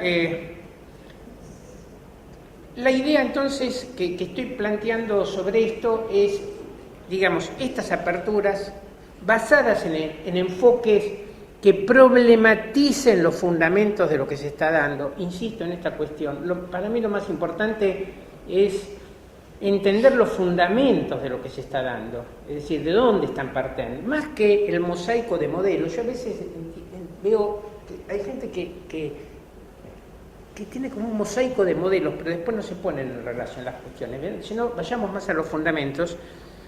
Y digo que, bueno, que será una tarea de las audiencias en base a la participación activa, al cruce de argumentos y de razones diversas,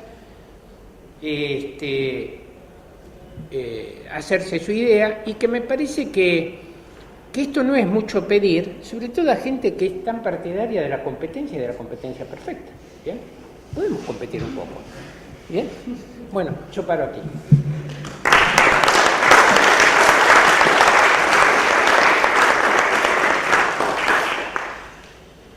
Bien, entonces abrimos ahora las preguntas del público. Antes que nada, digamos, me parece muy buena la mesa, como se integró, ¿no? Porque escuchamos un poquito de teoría, un poquito de práctica, un poquito de mainstream, un poquito de marxismo. Digamos, yo me retrotraigo al siglo pasado, cuando era estudiante, me acuerdo de estar por un lado cortando las naranjas para tratar de descubrir las isocuantas, y por el otro tratando de entender qué era eso del fetichismo de la mercancía, ¿no? Ahora, creo que básicamente tenemos como una actitud esquizofrénica, porque la mayoría del tiempo, digamos, fundados en un mito del individuo o una ideología del individuo, lo que se quiera, podemos funcionar así y nos sentimos muy cómodos, porque básicamente me gusta que me consideren un individuo. Entonces estoy, digamos, básicamente haciéndome las preguntas que están ahí. Y cuando las papas queman, cuando viene la crisis, tengo que, ya no es que me pregunto qué es cooperar, tengo que salir con las pancartas a la calle, a ocupar las plazas, Wall Street o lo que sea, porque si no, sé que alguien estuvo explotando a alguien de alguna manera, entonces vuelvo a recuperar el tomo 1 del capital como hizo Soros, y vuelvo, digamos, de alguna manera reemplazo la palabra negativa de manada que había en un lado, y por hegemonía o por algo parecido, positivo en el otro, porque digamos de esa manera es como que convivimos, digamos, en esta sociedad capitalista, ¿no? Entonces la pregunta es por qué nos enseña así, digamos, como una cuestión de que es necesariamente esquizofrenia, porque estamos en esa esquizofrenia de dos mundos, ¿no? Uno diría, como algún filósofo marxista, Roma produce romanos y no hay otra forma, y nosotros estamos producidos en la sociedad que estamos producida, y es una sociedad básicamente.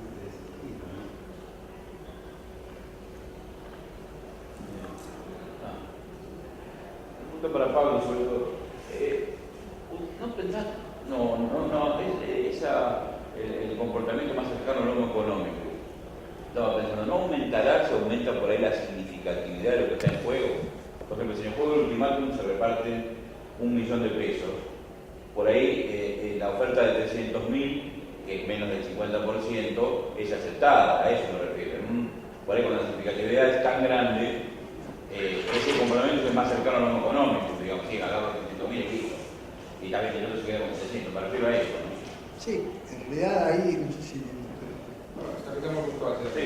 lo que uno ve es que todos tenemos un precio. ¿Sí? O sea, ahí hay un cambio en realidad, y lo que ves es que hay un cambio también en preferencias.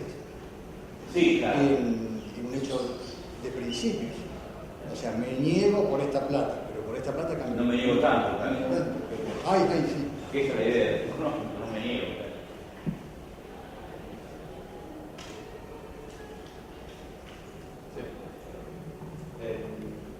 Yo, con el tema de la microeconomía y la psicología, tengo un tema. Tú habías empezado como que microeconomía y psicología son cosas distintas. Después Pablo medio que habló de la psicología y medio que lo volvió a unir. Y yo, cuando leo Homo económicos, la verdad, yo no veo algo psicológico que describa a las personas, porque creo que alguien que haga, por más que supongamos somos económicos, pensar que efectivamente somos maximizadores, situacionales, y eso no creo que nadie lo diga. Es decir, me pregunto hasta qué punto, porque entre los tres abogan por supuestos más realistas. Y yo no entiendo bien qué quiere decir eso, y si los supuestos efectivamente describen un comportamiento o qué función cumplen. Digo, el tema de la psicología y la microeconomía realmente quiere describir el comportamiento individual o quiere hacer otra cosa. No sé bien qué quiere hacer.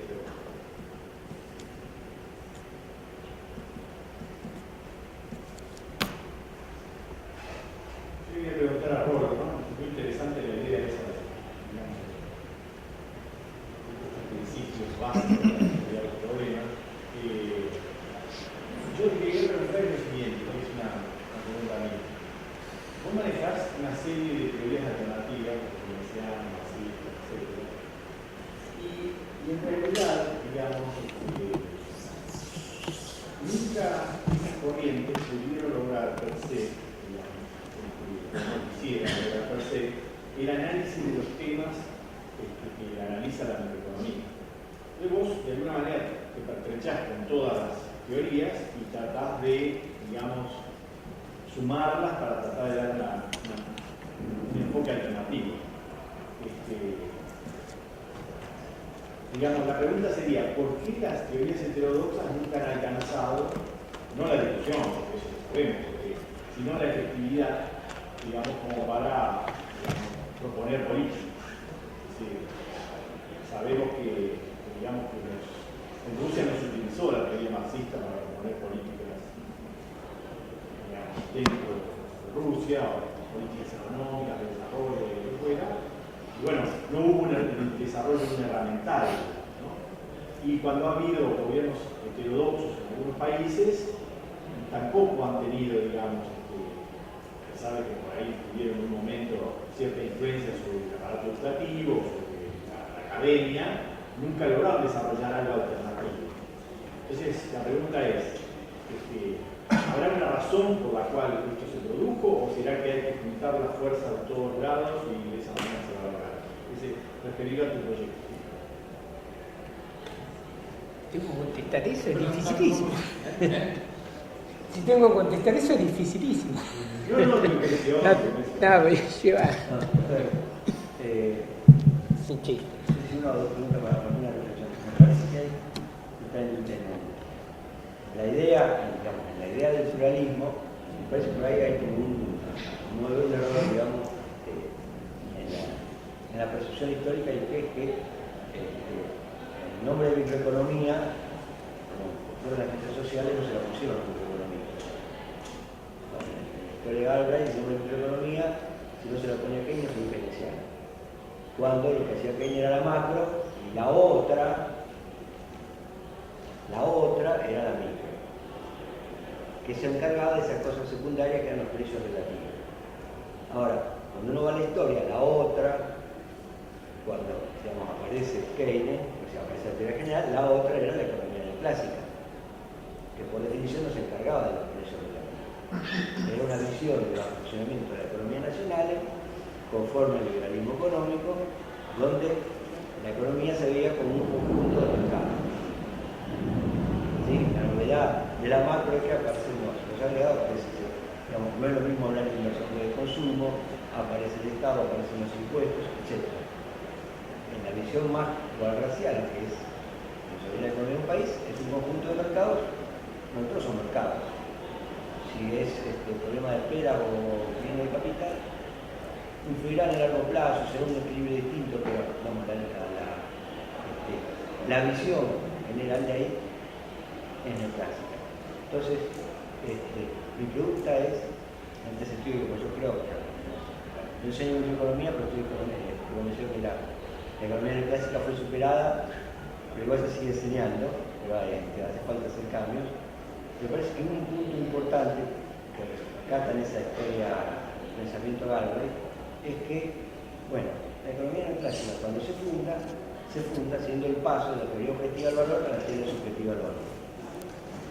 Y si nosotros no, digamos, llegar de alguna manera, varias veces, si nosotros no sustituimos la teoría subjetiva del valor, justamente dice nuestro fracaso como keynesianos en imponer el pensamiento keynesiano, y esto lo escribe, digamos, al final de los 80, viene porque no logramos sustituir, ni siquiera nos metimos en la teoría subjetiva del valor.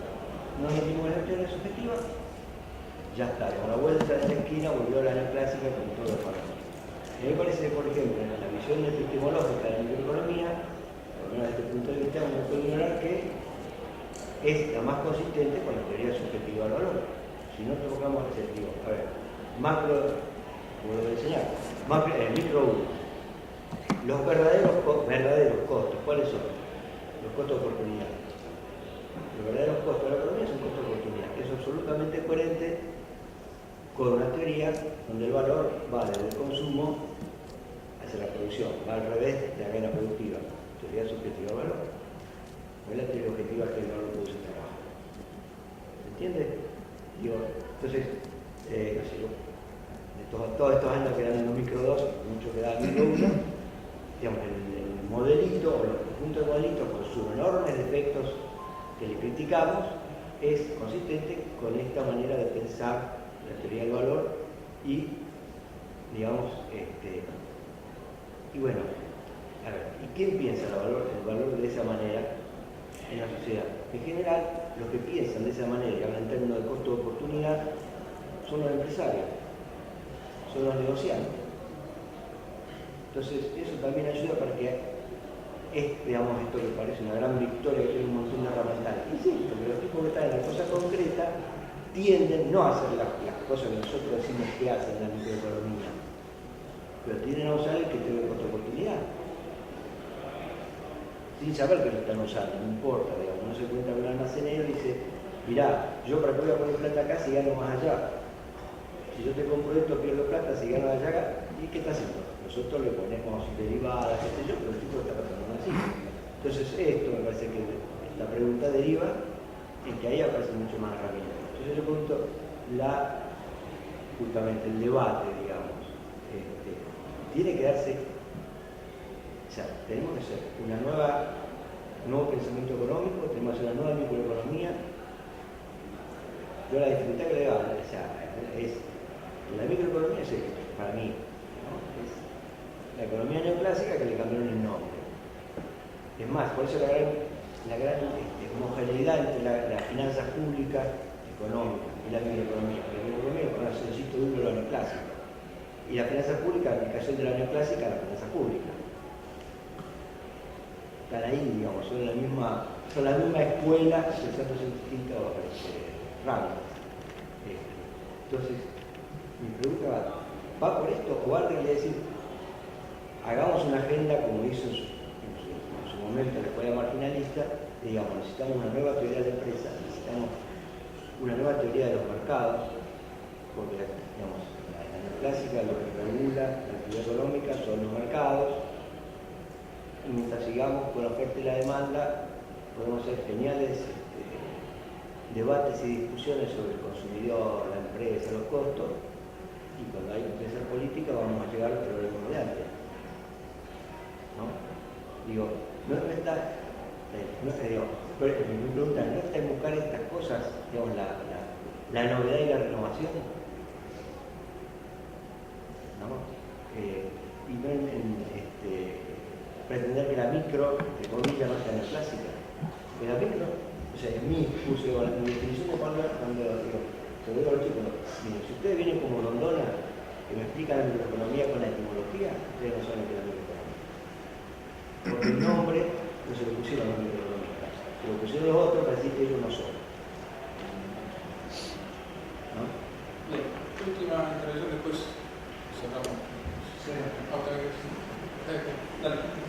Sí, una pregunta para el profesor Farfán directamente, pero abierta a la mesa, ¿no?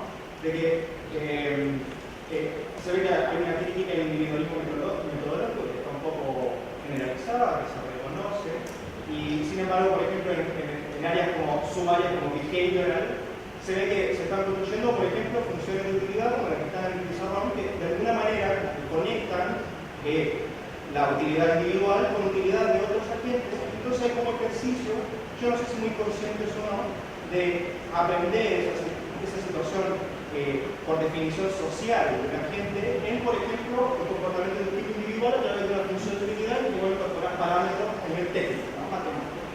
Y la pregunta es, por un lado, ¿cómo vos ves si vos ves que eso podría ser una alternativa superadora o si va por buen camino? O al revés, y eso quizás para el profesor Estelita, si ejercicios como estos a usted le parece que podrían ser aprendidos o tomados en una alternativa de economismo moderado que usted habla. Eso, de las dos caras de la moneda.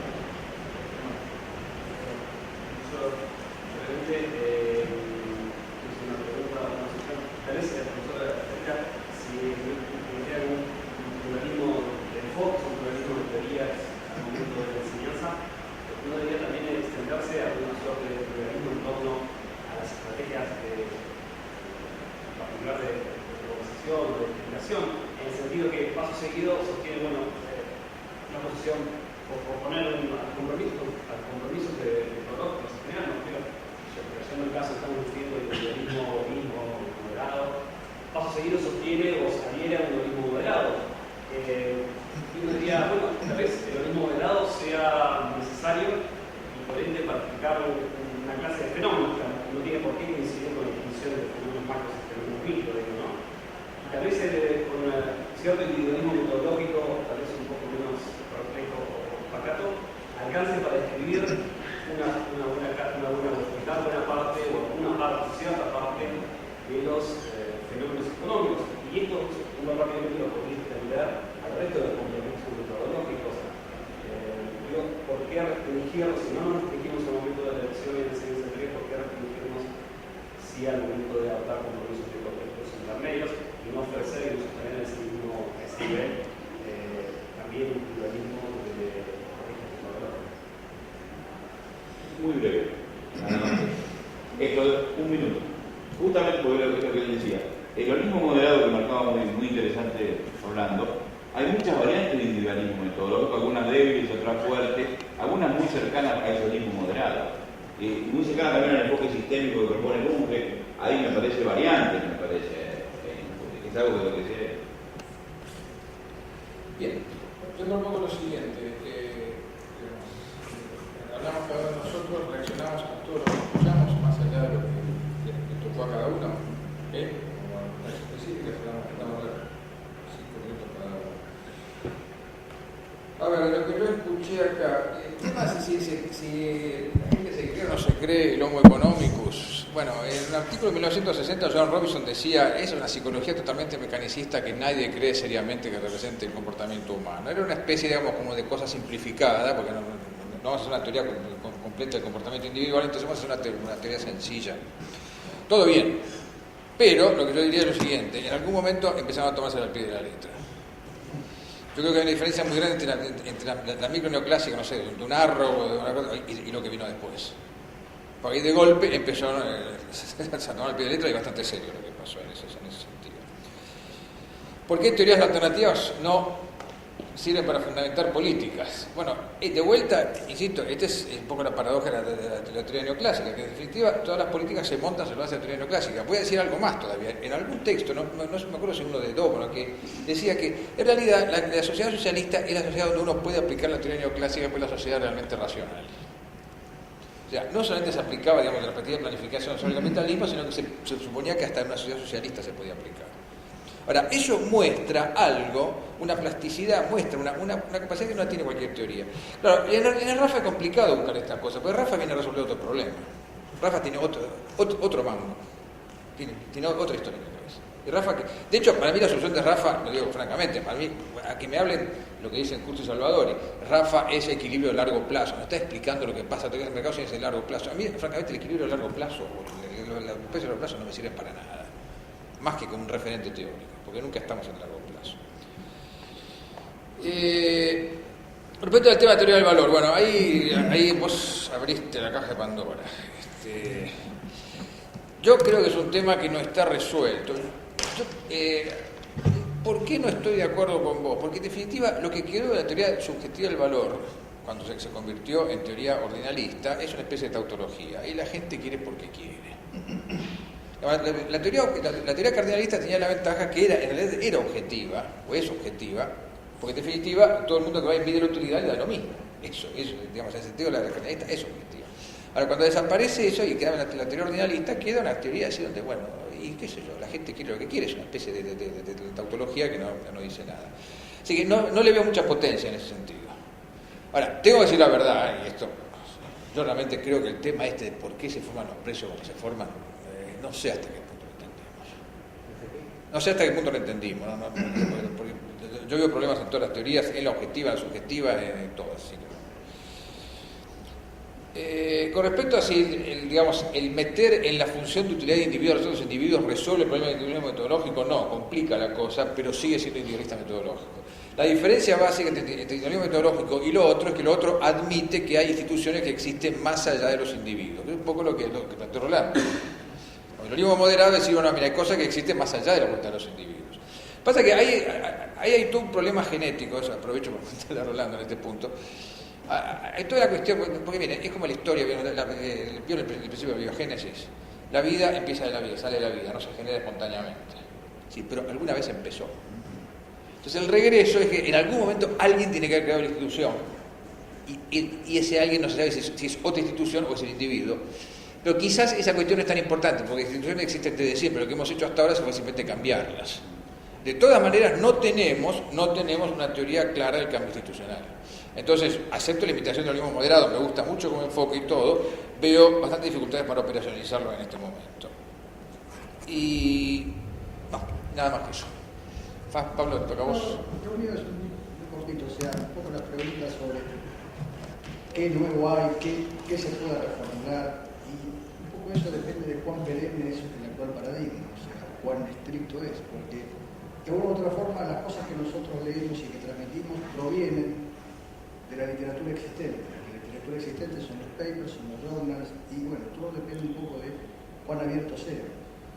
Hoy, por ejemplo, de los distintos journals que uno puede conocer, de los cuales uno puede enviar trabajos, y bueno, el aporte que uno puede hacer respecto a salirse un poquito del paradigma matemático son muy limitados, porque de una otra manera objetan o suponen que uno tiene que fundamentar la teoría que está presentando, o sea que ahí un poco, y volviendo a la pregunta de cuánto va a ser o cuál es el futuro de la micro, o cuán abierta va a poder ser, cuánto de la matemática va a subsistir, claramente es un interrogante que depende del paradigma, depende de la transmisión de las ideas y de lo que uno puede llegar lo que se puede llegar a difundir.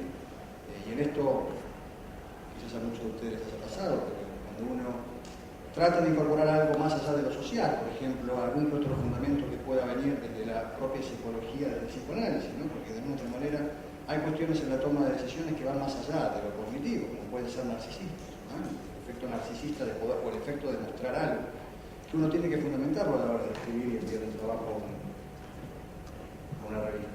Y que es muy complicado y es muy probable que sea retrasado, porque igual un poco el futuro de esta unión psicología economía va a depender del grado de apertura del paradigma.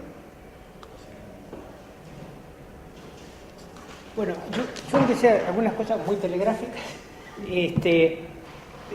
Primero, por lo que vos observás, yo hablo de holismo moderado porque mi posición es realmente que el individuo existe, es decir, si no, dicho mal y pronto, no tengo una posición estalinista en esto, bien, donde por la teoría del reflejo condicionado actuamos como bien, de forma mecánica respondiendo a los estímulos. Ahora, hay un punto que sí, que no es negociable, donde hay dos enfoques distintos y tienen que ser explícitos. A ver, que yo diga pluralismo sí, pero yo tengo mi posición. Lo que estoy diciendo es, y otros defienden la suya, mi posición es el punto de vista de totalidad tiene prioridad explicativa y otros dirán el punto de vista individual tiene prioridad explicativa y hay que decidir ahí. Yo decido por una, otros decidirán por otra. Para todos los fenómenos. Yo me ocupo de economía. Ahora, hay gente que en biología me dijo que el enfoque individualista no funciona, los físicos te dicen que no funciona y yo doy clase en Facultad de Sociología y en general está muy devaluado el enfoque individualista. A donde más, yo creo, donde más se reivindica son en las facultades de Economía. Para mi sorpresa porque yo sobre esto consulté con físicos, porque yo pensé que en física era muy fuerte. Un libro que leí un día sobre un físico que defiende los conceptos de complejidad, que es interesante porque Krugman en un libro también lo reivindica, y se está trabajando en esto, en la línea de Prigogine, etc. De todas maneras, yo creo que Krugman no abandona su concepto de individualismo. Hay una idea, por ejemplo, que viene de Hegel y que los teóricos de fenómenos complejos reivindican, que es la idea, insisto, que viene de Hegel, que es de salto de cantidad en calidad. Es decir, la agregación en determinado momento de individuos genera, pasado cierto umbral, un comportamiento cualitativo distinto, una nueva estructura de comportamiento que no se explica por la mera agregación de lo individual. ¿Se entiende lo que quiero decir? Ahora, estas son cuestiones, insisto, yo creo que pueden ser muy útiles y muy fructíferas como programas de investigación, que exceden a la capacidad de una o dos personas que puedan investigar. Yo creo que esto se tiene que investigar de manera más colectiva, pero que abren campos muy distintos a aquel que busca asentarse en el individualismo. Pero hay enfoques que son distintos y irrenunciables en ese punto. Esa es una. Muy brevemente digo, porque yo creo, la otra cuestión, lo pasé un poco de largo, pero creo que también hay que discutir el realismo de los supuestos. Esto es fundamental. A ver, una vez Carlos dijo algo, me parece muy cierto, dijo: la economía neoclásica siempre nos empieza diciendo que los suyos son andamios para ayudar al edificio, a construirlo, y que en su momento se van a sacar los andamios. Pero los andamios nunca se sacan porque terminan sosteniendo el edificio. O terminan siendo el edificio. Bien. Siempre hacemos supuestos. Y supuestos simplificadores. Pero siempre tenemos que discutir en qué medida el supuesto explica una realidad que queremos, que es objetiva. Yo defiendo el realismo epistemológico, hay una realidad que es objetiva, si no es todo discurso. ¿Por qué estoy diciendo esto? Yo un ejemplo que pongo en mis clases de desarrollo. Supuesto 1, Debreu, un modelo muy fino, Debreu. Modelo de Debreu: todos somos propietarios por igual de todos los medios de producción. Es un supuesto. Hagamos un modelo en base a este supuesto. Ahora yo hago otro supuesto también simplificador. Una sociedad donde el 10% es propietario de los medios de producción y el 90% no es propietario. Los dos son supuestos simplificadores. Ahora lo que ahora me tengo que preguntar es cuál de estos supuestos se acerca más a explicar una realidad que es la de la sociedad capitalista. Esta pregunta es la que hay que hacer. Yo después no lo hice más, pero algunas veces trataba de hacer, por ejemplo, la prueba del autismo. Se lo planteaban los alumnos como trabajo práctico para un fin de semana. Tenían que ir a Florencio Varela, a San Fernando, a Morón, agarrar 3 desocupados y explicarles que estaban optimizando entre el ocio y la desutilidad de trabajar. Si lograban salir indemnes de la prueba esta, estaba fenómeno. Pues este es el tema del realismo. Estaban aprobados. Esta es la cuestión del realismo, de lo que se está diciendo. Hay un objeto que es una sociedad de seres humanos que viven, sufren, gozan o lo que sea, pero que son seres humanos y los economistas tienen que explicar eso. No tienen que explicar una abstracción que cierra a la manera de los modelos matemáticos de Hilbert. Porque incluso la formalización en el siglo XIX, iba a decir el siglo pasado, el siglo XIX, tenía como objetivo tratar de explicar una realidad. De alguna manera se formalizaba, pero se trataba de explicar una realidad. Ahora muchas veces se arma un juego teórico, lógico, y hay que ver si cierra. Esto no tiene ningún sentido, en mi opinión. Lo último, por tu pregunta, Julio, es larguísimo, no sé. Yo lo único que digo es lo siguiente. A ver, yo mencioné algunas teorías de valor y precios, están en disputa, etc. Hay una que no mencioné, que yo traté de incorporar al curso y no me dio tiempo, la voy a mencionar muy brevemente, pero yo creo que es válida. Y que muchas veces se toma es heterodoxa y muchas veces se confunde con algún planteo marxista o raffiano o keynesiano. Yo creo que hay una teoría de valores y precios, algunos cepalianos lo dicen muy bien, que piensan que el precio está determinado por correlación de fuerzas políticas. ¿Se sigue? En última instancia, en mi opinión, el planteo último de la explicación de Prebisch del 49-50, de deterioro de los términos de intercambio, es un planteo de precios determinado por correlación de fuerzas. Mi opinión es que la mayoría de la gente que trata de aplicar desde gobiernos políticas llamadas heterodoxas, por lo menos en gobiernos capitalistas burgueses, más bien se apoyan en esta idea. Y creo que es desafortunada y no da resultados. Bien, pero bueno, es una cuestión que genera mucha más debate. Pero yo creo que hay que incorporarla también a la enseñanza de esto que se llama microeconomía. Bien, y hay textos sobre esto que está planteando y que lo plantea. Bien, termina. Bueno, muy bien. Muchas gracias.